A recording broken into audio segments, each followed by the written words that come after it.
Hello, my name is Dermot McCaul and I'm a member of the Society of Missions to Africa. Over the past few months, and especially since lockdown, all of us have been subjected to experiences far beyond the normal.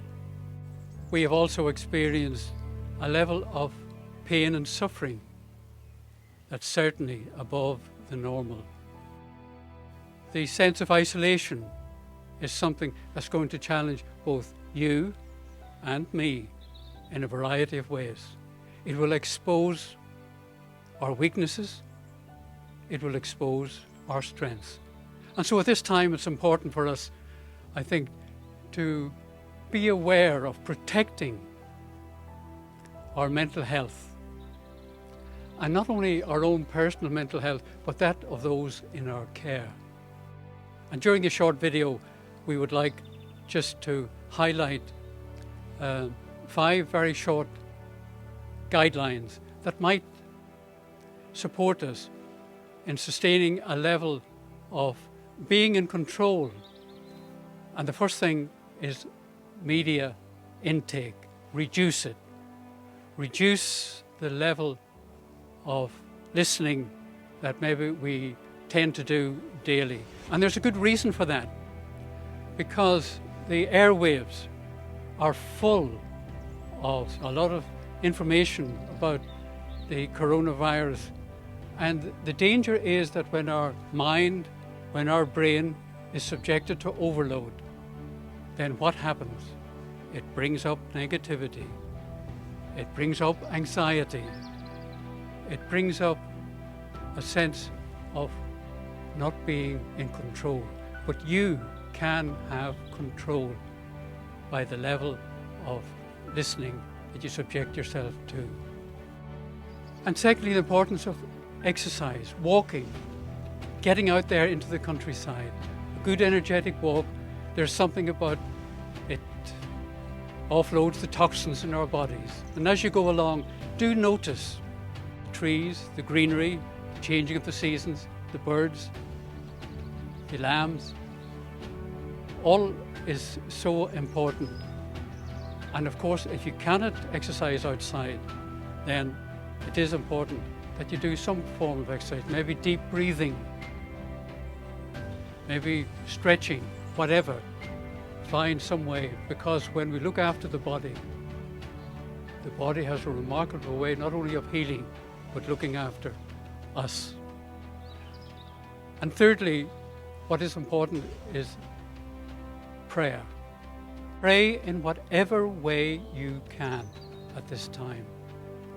Prayer is a profound act of faith that, regardless of what's happening,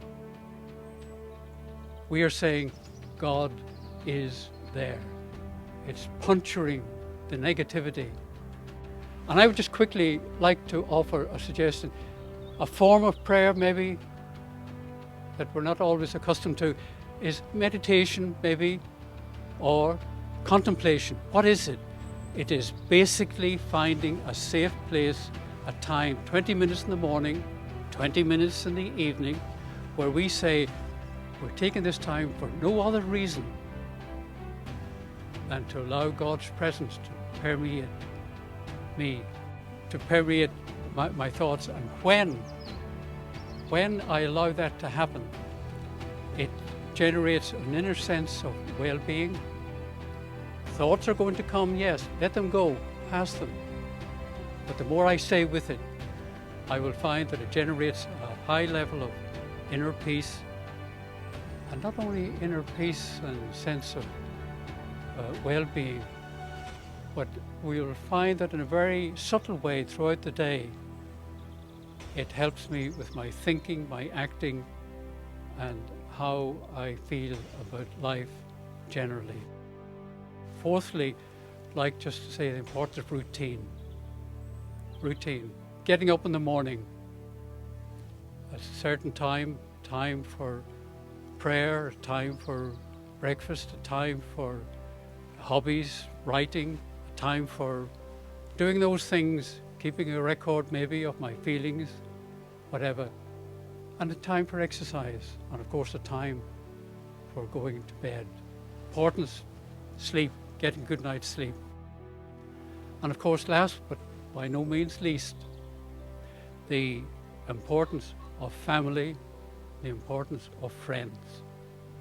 The coronavirus has taught us and is teaching us in a very profound way our need for one another, our need for that friendly face of recognition, that word of affirmation, confirming that I am okay and that I'm still loved, and for me to share that with others.